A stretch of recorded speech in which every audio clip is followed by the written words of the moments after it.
জামিনের আর্জি খারিজ হলো শেখ শাহজাহানের। আগস্টেই হতে পারে মোদী সরকারের পতন, বললেন লালু প্রসাদ। এবছর রথের চাকা গড়াবে না দীঘায়, মন্তব্য মুখ্যমন্ত্রী মমতা বন্দ্যোপাধ্যায়ের। ইউরো থেকে বিদায় জার্মানির, এই সংক্রান্ত প্রতিবেদনগুলি চলুন শুনে নেওয়া যাক।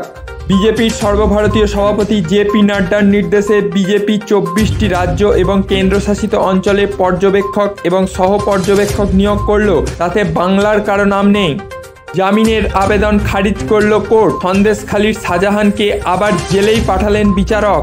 সারদা মামলায় তৃতীয় সাপ্লিমেন্টারি চার্জশিট শুক্রবার বিচার ভবনে জমা পড়ার পরেই বিচারকের প্রশ্নের মুখে এনফোর্সমেন্ট ডাইরেক্টরেট। বিচারক ভর্ৎসনা করে প্রশ্ন তোলেন, 11 বছর পর চার্জশিট কেন জমা করা হলো। ক্ষোভ প্রকাশ করে বিচারক এও জানান, তিনি আইনি সংস্থার মুখপাত্র নন, তাকে আগে এই নথি পড়তে হবে। আদালতে সারদা মামলা নিয়ে নথি জমা পড়লেও তা গৃহীত হয়নি। আগস্টেই মোদী সরকারের পতন হবে, আরজেডির প্রতিষ্ঠা দিবসে বললেন লালু প্রসাদ যাদব। সায়ন্তিকাদের শপথ পড়িয়ে সংবিধান অমান্য করেছেন স্পিকার বিমান বন্দ্যোপাধ্যায়। রাজ্যপাল CV আনন্দ বোসের রিপোর্ট রাষ্ট্রপতিকে। এবছর রথের চাকা গড়াবে না দীঘায়, পরের বছর থেকেই রথযাত্রা শুরু হবে সৈকত শহরে। শুক্রবার এক্স হ্যান্ডেলে একথা ঘোষণা করে দিলেন মুখ্যমন্ত্রী মমতা বন্দ্যোপাধ্যায়। 400 পার করে ব্রিটেন জয় লেবার পার্টির, বিপর্যয়ে দুঃখিত ঋষি সুনক। নতুন প্রধানমন্ত্রী হলেন কিয়ের স্টারমার। 2001 সালের পর কোনো দল 400-র গণ্ডি পেরোল ব্রিটেনে।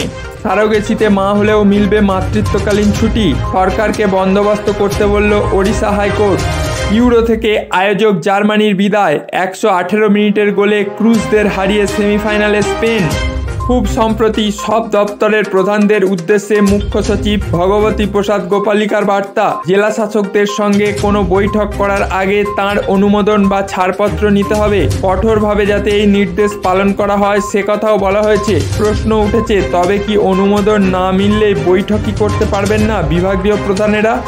আজকের খবরগুলি আপনাদের কেমন লাগলো অবশ্যই কমেন্ট বক্সে কমেন্ট করে জানাতে পারেন। আর হ্যাঁ, কোথা থেকে দেখছেন সেটা জানাতে ভুলবেন না।